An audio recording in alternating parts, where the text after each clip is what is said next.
Good day, Crime Talk aficionados. This is Scott Reisch from Crime Talk, and thank you for tuning in. Let's take a look and see what we have on the docket. First, the Lori Vallow case. Now, her attorneys are dropping just as quick as her husband's. Second, Michelle Troconis' attorney is outraged. Well, we'll take a look at that. And third, what not to do when interacting with the police these days. And fourth, the dumb criminal contestant of the day. They always return to the scene of the crime. Let's just try not to do it when the police are there investigating.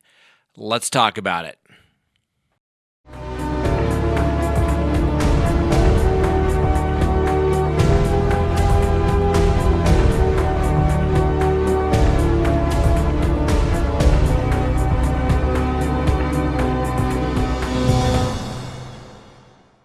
Good day, Crime Talk aficionados. This is Scott Reisch of Crime Talk, and thank you for tuning in. If you have not already subscribed, we would ask you to please do so. Hit that little notification bell as well so that you receive word of when we put out new content. And as always, leave us a comment. We want to know what you have to think about the cases we discussed. First on the docket, Lori Vallow. For those of you who do not know, Miss Vallow is in custody in Idaho, charged with 2 counts of desertion of 2 of her children. One is an adopted child, the other one is a biological child. But needless to say, no one has seen them for several months now, and she is not cooperating. She ran off to Hawaii shortly after her new husband's wife passed away unexpectedly. And she's been unable to assist the police in any way in the location of JJ and Tylee Vallow. Now, Ms. Vallow has had an attorney in Hawaii who argued for a bond reduction. They ultimately waived extradition, sent her back to Idaho, where she was advised of the charges, and a bond reduction hearing was held. Her bond was reduced from $5 million down to $1 million cash, property, or surety. She still remains in custody because bail bondsmen don't want to touch the case. Well, a bail bondsman will always touch the case if they have sufficient collateral. So the fact that her $1 million bond has not been posted means either A, the new husband, Chad Daybell, doesn't have enough cash to post the premium, and he doesn't have enough property to post the collateral, because that bail bondsman's going to want $1 million in collateral if she skips town. Now, her attorneys are disappearing as quickly as her husband's have been. She had 3 attorneys on the case, and now she's down to 1. Now, could it be they just have some sort of dislike for Miss Daybell? That's possible. The attorneys are privately retained, so they can quit or fire the client at any time they think that maybe they're just not going to mesh well. Speaking from the perspective of a criminal defense attorney for some 25 years, you usually do not condone what your clients are accused of, but you will zealously represent them if you get paid. One of the undeniable truths that we talked about in the 12 undeniable truths coming from a criminal defense attorney is, 1, it's always about the money. And when they say it's not about the money, then you know it's about the money. My guess is that there simply are not enough resources to go around to support 3 attorneys. Let's just say they're all billing at $300 an hour, and you have 3 of them showing up for court. That is literally $1,000 an hour. Chad Daybell is going to burn through his deceased wife's life insurance policy pretty darn quick, assuming he hasn't spent a bunch of it already in Hawaii entertaining and vacationing with his new wife, Lori Vallow Daybell. We'll see how this plays out. Ms. Vallow may soon have the services of a public defender if this follows. And most attorneys, as a general rule of thumb, don't like to get onto a case where a client has had a lot of attorneys. It shows either A, they're very difficult clients to get along with, or 2, they have an inability to pay. People always ask, why do attorneys have to get their money up front? Well, it's not because in the criminal defense world you think your client's not necessarily good for it. It's simply that most people want the attorney's advice, then they ignore it and do what they want to do themselves.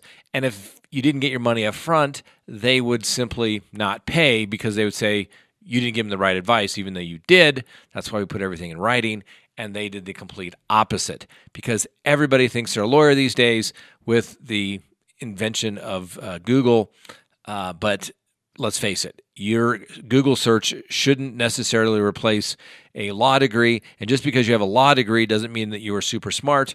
I would take someone with a law degree with multiple decades of experience and listen to what they have to say. Next on the docket, Michelle Troconis. Now, those of you who don't recall, Michelle Troconis was the ex-girlfriend of Fotis Dulos, who was accused of killing his wife, Jennifer Dulos. They have not found his body, and Fotis Dulos passed away via suicide. And, of course, he did write a note that's completely inadmissible saying that Michelle Troconis had nothing to do with the disappearance of his wife. At some point during the investigation, the police were able to obtain a search warrant and take photographs of Ms. Troconis' body and obtain DNA evidence and things of that nature. Apparently, Ms. Troconis' attorney is completely outraged that this took place. Well, Mr. Attorney for Michelle Troconis, save your outrage just a little bit. You know as well as I do that a judge authorized those photographs to be taken, and just because it was done and your client was embarrassed and or humiliated, in and of itself is not a reason for those photographs to be thrown out in a motion to suppress. Bottom line, that's just the way it is. They were held, photographs taken, and put into evidence. Now, should they be dispersed to the public? No. But that's not going to result in them being suppressed. And frankly, assuming Ms. Troconis had nothing to do with it, the police probably found no scratches, bruises, blood, anything along those lines on her body as well. So really, what does it matter unless there's some sort of incriminating evidence that would be there? That's why you file a motion to suppress, is that you say there is evidence that is incriminating, but this evidence was obtained illegally, Judge, and therefore you should not allow the prosecution to use it. That's what he's trying to do. So we'll see how that fits into the big picture. But I would save my outrage just a little bit, maybe for trial.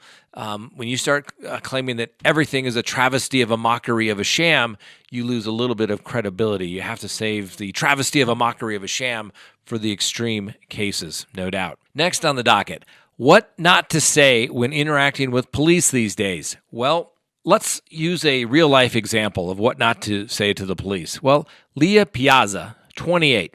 She was pulled over just the other day. She was suspecting of driving while under the influence of alcohol. Apparently, she became belligerent with the police officers, as many people do when they're drunk. While the officers were interacting with Ms. Piazza, the officers apparently told her to stop breathing on the officers, and she persisted. And then she told the officers, "I have the coronavirus, and now you do too." Of course, this sets off a bunch of bells and alarms and triggers and self-quarantines and all those types of good things. And guess what? Well, everything that Miss Piazza had said, first that she had it, that she had got it from her boyfriend. Well, it turns out she didn't have it. She didn't get it from her boyfriend, which is good. But not only did she get charges for driving under the influence, careless driving, reckless driving, and refusal to take a breath test. Additionally, she was charged with false public alarm for her conduct of breathing on the police officer. You can't do those kinds of things. Let's face it, I get this question all the time. People want to get rude and belligerent with police officers. Don't do it. Don't do it. If you think the officer's doing something inappropriate, you go along with it and you challenge it in court. You don't get to run, you don't get to resist, and you don't get to breathe on the police officers just when you're trying to be an ass. Ask Miss Piazza. I bet she would do this all over again, but that alcohol perhaps affected her ability to make good decisions. Next on the docket, our dumb criminal contestant of the day. Everyone has heard the saying, the criminal always returns to the scene of the crime. Well, we have an example of that from Gallup, New Mexico. And the Gallup Police Department were investigating a burglary report when a gentleman by the name of Sage Aaron Cummings approached the officer and said, "I'm the one that burglarized this apartment, and I feel really bad about it." Now, Mr. Cummings states that he was, once again, very intoxicated, if you're starting to notice a theme here, when he entered the residence. Apparently, he only remembers knocking on the door, and it was apparent that no one was home. He entered the residence, and upon awakening in his residence the following day, he had 2 TVs in his room. He apparently later was informed that one of the TVs actually belonged to a friend, and this is what warranted him to come forth and talk to the police. Only thing that got Mr. Cummings, who is 24, was being arrested for receiving stolen property, and he was ultimately released on bond pending future proceedings. Couple rules of thumb there. Maybe you don't want to drink so much that you don't remember what you did. Second of all, don't go into places you don't have permission to do. Third, don't take things that are not yours. And fourth, if you've decided to ignore advice 1, 2, and 3, don't tell the police that you did it. Come to your attorney, pay him a retainer, cleanse your soul of all your guilt, all right? And you have been admonished of that guilt. It is not going to result in a criminal charge if you tell your attorney. When you tell the police, you just cut out all the steps and they arrest you right there and then, just like Mr. Cummings did. So hopefully we provided a little bit of news, little legal education, and maybe tips of what not to do today. So thanks for watching Crime Talk. Have a great day.